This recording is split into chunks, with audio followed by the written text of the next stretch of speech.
When I was biking through Maine, I noticed a large amount of molasses-based treats, cookies, things like that.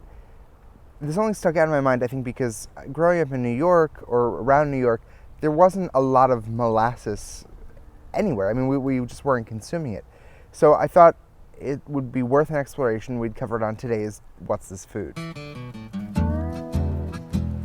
Today's sponsor is White Girl Salsa, and you can check them out online at whitegirlsalsa.com. They make a bunch of different tomatillo-based salsas, perfect for parties and special events or just everyday snacking. Check them out online at whitegirlsalsa.com and give them a shot today.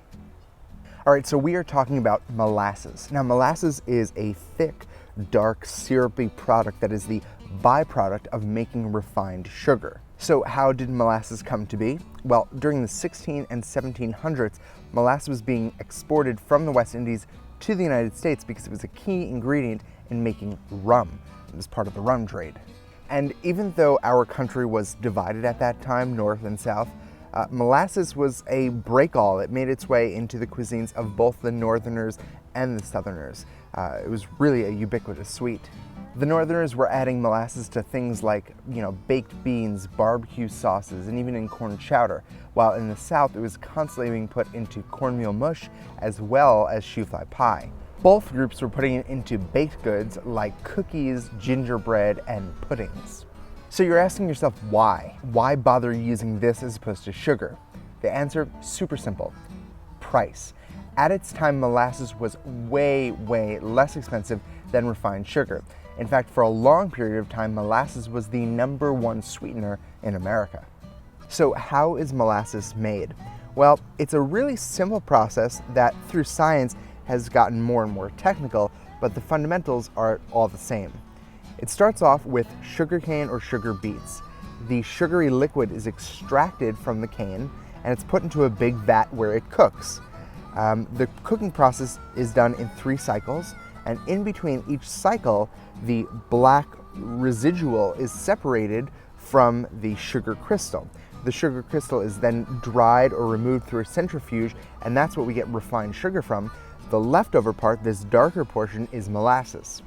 Now, that whole process happens 3 times. When you go to a grocery store and you buy molasses, what you're getting is blackstrap molasses. That is molasses after its 3rd time being processed. Now, each time molasses is processed, more and more sugar is taken out of it. So the final product is going to be way less sweet than, let's say, the first batch of molasses would be. Now, flavor-wise, molasses certainly brings a lot to the party. It has a very rich flavor. It has a little tarry, burnt taste, but it's a very soothing flavor. For me at least, it's a very comforting flavor.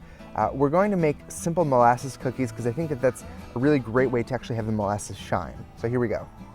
In a medium bowl, mix together 3/4 of a cup of melted butter, 1 cup brown sugar, and 1 egg until smooth. Stir in 1/4 of a cup of molasses.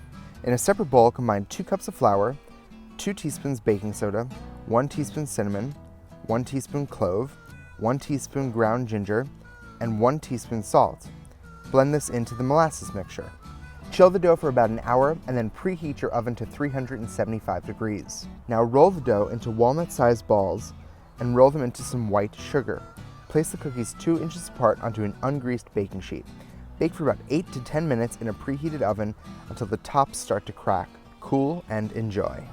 So that's how you make a really simple molasses cookie. Now you can play with this. You can put some nuts in there or even some dried fruit before you bake it, and I think it would be great. Tune in tomorrow for another What's This Food, and be sure to check out our sponsor, whitegirlsalsa.com. See you mañana.